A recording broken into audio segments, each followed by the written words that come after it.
Welcome to Powerful or Pointless. In this video I got the chance to compare two of the best smartphones on the market today, the Samsung Galaxy S3 and the iPhone 4S. Now the first obvious thing you notice is the huge difference in size. Now the iPhone 4S comes in at 114.2 by 58.6 and 9.3 millimeters, and it weighs 140 grams, which is pretty heavy. Now it has a 3.5-inch screen with a resolution of 640 by 960 and a pixel density of 330 ppi.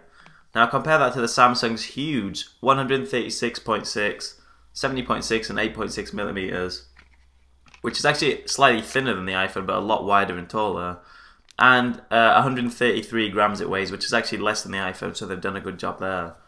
Now the Samsung, the benefit of the huge size of the phone is the screen obviously, which is a 4.8-inch screen with a full HD resolution of 720 by 1280 pixels, and it has a pixel density slightly lower than the iPhone at 306 ppi. Now, when I'm talking about size, I'm going to mention two differences as well. The back cover can come off the Samsung, so you have access to the battery and you can put a micro SD card in there, memory card. You can't do that on the iPhone, and both phones use micro SIMs.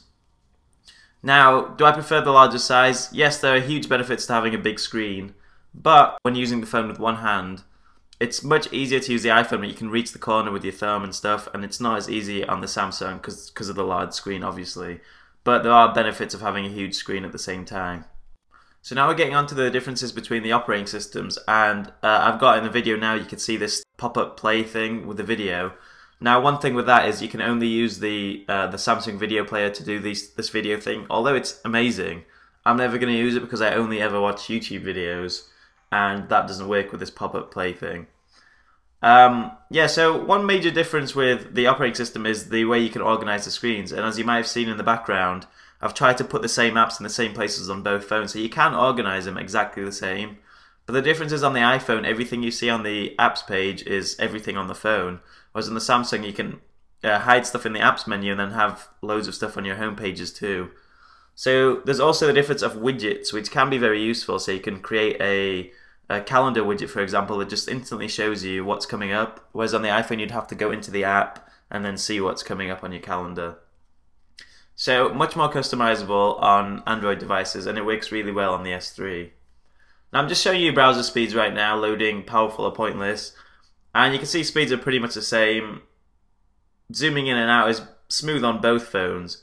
Now one thing I noticed, zooming out, as you see on the Samsung there, the screen disappears for a split second, whereas on the iPhone it doesn't, and I don't know why that happens because the S3 is much more powerful.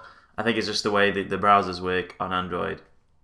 But both amazingly fast browsers, and obviously I'm showing you here, zooming in, you can see that the text is really clear as well. So now onto the power of the phones. Now the power of these phones are very different, but actually the performance is pretty similar. So I'm just going to bring up GTA 3 on both phones to show you how they run on the Samsung and the iPhone while I tell you about the power.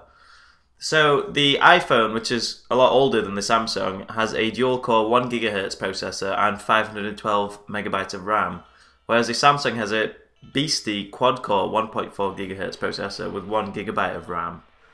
Now, this Samsung runs a lot smoother than the HTC One X, which has similar specs. And actually the 4S seems to run a bit quicker than that too, especially when playing GTA 3, which I kind of use as a test to see how smooth phones can run decent graphic games like this. So actually on both of these phones it runs pretty smooth, but I was impressed with the Samsung because I thought it might be more like the HTC One X, which was a bit jerky at some points playing this game. But you can see right now in the background, extremely smooth, not a problem whatsoever. And you can see I can drive like a demon as well. So I'll just show you the same on the 4S as well. Let's get the screen flipped back up.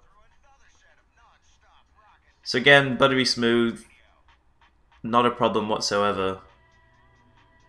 And again, you'll see my driving skills on camera as evidence. There we go. So yeah, although there is a big difference in power on paper, performance-wise, there isn't that much difference. I don't know if that's because of the software used, the operating system might be more efficient or whatnot. But either way, both of these phones are extremely smooth. Never had a problem with either of them being slow or anything. So if power is what you're after, then these are the phones you want to be going for. So let's just take a look at the cameras on both the phones. Their specs are similar, but the actual interface of taking the photos are very different. So they both have 8 megapixel cameras, and they both record video in 1080p at 30 frames per second, and they both have secondary cameras. Now I'm just showing you here the interface on the iPhone. It's very basic, there's only a few little settings you can change, but the shutter speed is very quick as well. I did a few quick shots there. And it can take photos very quickly, not a problem with that. Now, the S3 is a lot more complicated, there's a lot more settings you can change, and the shutter is extremely fast as well. I'm guessing it's faster than the 4S. And what's cool about it is there's these burst modes that I'll show you in a second. Right, so yeah, there's the burst mode, and you can have the best photo mode as well, which are different. So the burst mode, if you just keep your finger on the capture button, it keeps capturing photos until it reaches 20 or you stop. And this best photo mode, which I just showed you there, just takes 8 photos, and the phone decides which one it thinks is best, and then you can see if you agree with that or pick another one that you think is best, and it deletes the other 7 photos. So that's a great mode to use if you're taking a moving shot where maybe if a car or something driving past. It's a great feature. Instead of just taking continuous photos like you'd have to do on the iPhone, you just use that mode and it does the job for you. Now another cool thing here which the iPhone can't do is when you're recording videos you can take photos as well. So if something cool is happening, like you're at some sort of sports event, you want to record it and you want to take some photos too, this is perfect for that.